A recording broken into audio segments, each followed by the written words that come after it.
বন্ধুগণ, শুরু করছি আবৃত্তি চর্চার টুকিটাকি বিষয়ক আলোচনার তৃতীয় পর্ব। এই পর্যায়ে আমরা আলোচনা করব 10 বছরের বেশি বয়সী শিক্ষার্থীদের জন্য। তোমরা এই সময় পরিচ্ছন্নভাবে কবিতা পড়তে পারছো। যারা কম বয়স থেকে চর্চা করছো তাদের খানিকটা ধারণাও এসে গেছে আবৃত্তি বিষয়। কেউ কেউ স্কুলে পরিচিতি পেয়েছো, অনুষ্ঠান এবং প্রতিযোগিতায় অংশ নিয়েছো, হয়তোবা পুরস্কারও পেয়েছো। এইবার শুরু করতে হবে তোমাদের কণ্ঠের চর্চা, উচ্চারণ শুদ্ধিকরণ, ছন্দের প্রাথমিক পাঠ, জ্যোতির ব্যবহার, দম বাড়ানো ইত্যাদি। এগুলো নিয়ে পরবর্তী পর্বগুলোতে আলোচনা করব। প্রথমে তোমাদের এই সময় কবিতাটি খুব ভালো করে বারবার পড়তে হবে। কবিতা পড়তে শেখার শুরুটা হোক এখনই। প্রত্যেকটা অক্ষর এবং পংক্তির অর্থ বোঝবার চেষ্টা করো। অভিভাবক এবং শিক্ষক শিক্ষিকাদের সাহায্য নাও। বোঝার চেষ্টা করো ছন্দের বিন্যাস। অর্থ বোঝার পর পৌঁছতে চেষ্টা করো কবিতার মূল অনুভবে। উপভোগ করতে চেষ্টা করো কবিতার সৌন্দর্য, যা আবৃত্তি চর্চার মূল কথা। আর এর জন্য খুবই দরকার অন্যের কবিতা শোনা। না শুনলে কান তৈরি হবে কিভাবে? ছবি বুঝতে আঁকতে যেমন চোখের চর্চার দরকার, আবৃত্তির জন্যেও কানের চর্চার প্রয়োজন যথেষ্ট আছে। শুধু ভালো আবৃত্তিকারদেরই শোনা নয়, ছোট বড় সবার কবিতাই শুনতে হবে। এক মনে শুনতে হবে। শুনতে শুনতে হয়তো পেয়ে যাবে তোমারই মতো কারুর উপস্থাপনায় কোনো একটি পংক্তির সুন্দর অভিব্যক্তি, যা তোমার ভালো লেগেছে। গ্রহণ করো সেটা, কিন্তু তোমার আবৃত্তিতে সেই একই অভিব্যক্তি প্রয়োগ করার আগে বারবার চিন্তা ভাবনা করো। কারণ দুজনের কণ্ঠের চলন তো আলাদা আলাদা, আঙ্গিকেও তফাৎ। তবু গ্রহণ করো, কারণ এভাবেই ঋদ্ধ হতে হয়। অর্থাৎ শোনো, মন দিয়ে শোনো সবার আবৃত্তি, কিন্তু করো নিজের মতো করে।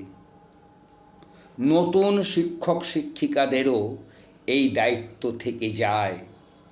শিক্ষার্থীরা তাদের অনুসরণ করলেও অনুকরণ যেন না করে।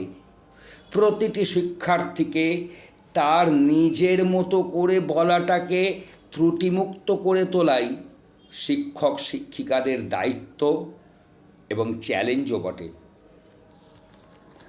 11 থেকে 13 বছরের উপযোগী যে সমস্ত কবিতাগুলো ভবিষ্যতে অন্য কবিতাগুলোকে আবৃত্তির জন্য গড়ে তুলতে সাহায্য করবে, সেগুলোই বারংবার অনুশীলন করতে হবে। এগুলোকে মাদার কবিতাও বলা যায়। যেমন কবিগুরু রবীন্দ্রনাথ ঠাকুরের নির্ঝরের স্বপ্নভঙ্গ, বৃষ্টি পড়ে টাপুর টুপুর, হারিয়ে যাওয়া, বীরপুরুষ, কবি কাজী নজরুল ইসলামের রাজভিখারি, লিচু চোর, কবি সুকান্ত ভট্টাচার্যের ছাড়পত্র, একটি মোরগের কাহিনী, আগামী, চিরদিনের ইত্যাদি।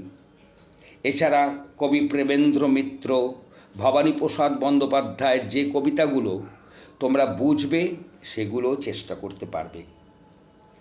এই সময় থেকেই তোমাদের নতুন নতুন কবিতা পড়ার, বোঝার, কবিকে জানার চেষ্টা করতে হবে।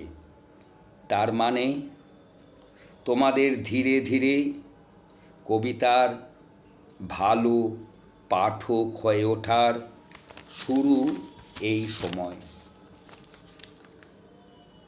একটা কথা মনে রাখবে, দাদা দিদি অথবা কাকা পিসিদের কোনো আবৃত্তি শুনে তোমার খুব ভালো লাগলেও যা তোমার বয়সের উপযুক্ত নয়, সেই কবিতাগুলো আবৃত্তি করার জন্য তোমাকে আরও কয়েক বছর অপেক্ষা করতেই হবে।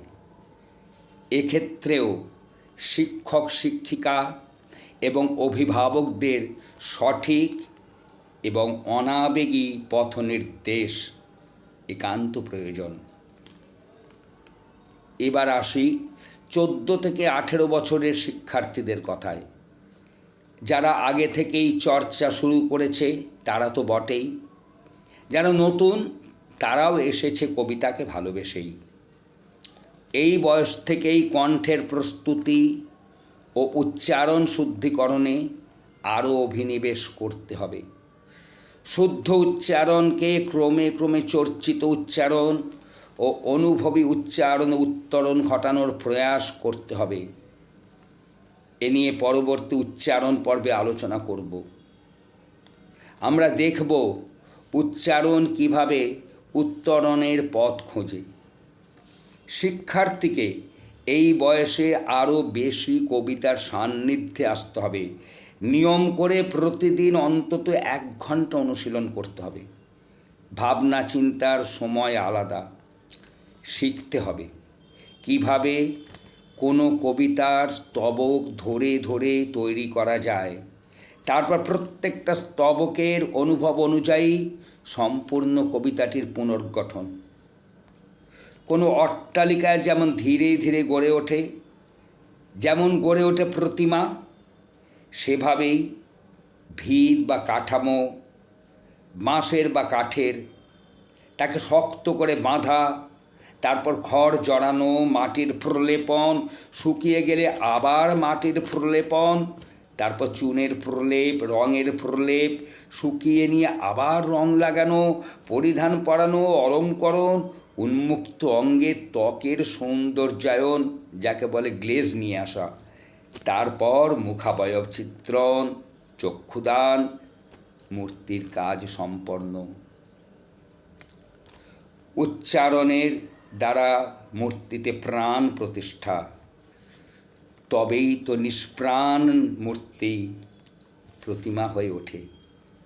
আবৃত্তি শিক্ষার্থীকেও তেমন বারবার পড়ে কবিতার কাঠামোর সন্ধান পেতে হয়। তারপর চর্চার ধারা একটার পর একটা ধাপ উত্তরণ, শেষে অনুভবী উচ্চারণে প্রাণ প্রতিষ্ঠা। এই পর্বে কবিকে তার সময়কে বুঝতে হবে। কবিকে না বুঝে যতটুকু সম্ভব তাঁর কবিতাবলী থেকে কবিতার পাঠ সম্পূর্ণ হয় না। পরের পর্বে এ বিষয়ে বিস্তারিত আলোচনা করব। এই সময় আগের করা আবৃত্তিগুলো করে দেখবে, অনেক ভালো হচ্ছে। তাছাড়া তোমাদের জন্য কবিগুরুর আগমন, শঙ্খ, 2 পাখি, মৃত্যুঞ্জয়, সবুজের অভিযান, জন্মান্তর, শঙ্খ, কাজী নজরুল ইসলামের সাম্যবাদীর কবিতাগুলো, কবি সুকান্ত ভট্টাচার্যের চিল, দেশলাই কাঠি, কবি জীবনানন্দ দাশের রূপসী বাংলা কাব্যগ্রন্থের কবিতা আবৃত্তির চেষ্টা খুব সহায়ক হবে। এছাড়া বীরেন্দ্র চট্টোপাধ্যায়, জসিমউদ্দিন, প্রেমেন্দ্র মিত্র, এনাদের যে কবিতাগুলো বোধগম্য হবে চেষ্টা করতে পারো। একটা কথা বলতেই হবে, এই বয়স নিজেকে বেশি করে প্রকাশ করতে চায় এবং সেটা স্বাভাবিকও বটে। শুধু বলবো, হাততালির লোভে চটকদার কবিতা বা অকবিতা পড়বে না। ভালো মানের কবিতার আবৃত্তি ভালো করে তৈরি করো, যা শুধু শ্রোতাদের তাৎক্ষণিক মনোরঞ্জনই করবে না, তাদের অন্তরে অনেক দিন অনুরণন তুলবে। যত বেশি সংখ্যক সম্ভব ভালো মানের কবিতা পড়ো, মন দিয়ে অনুশীলন করে যাও। শুভকামনা জানাই।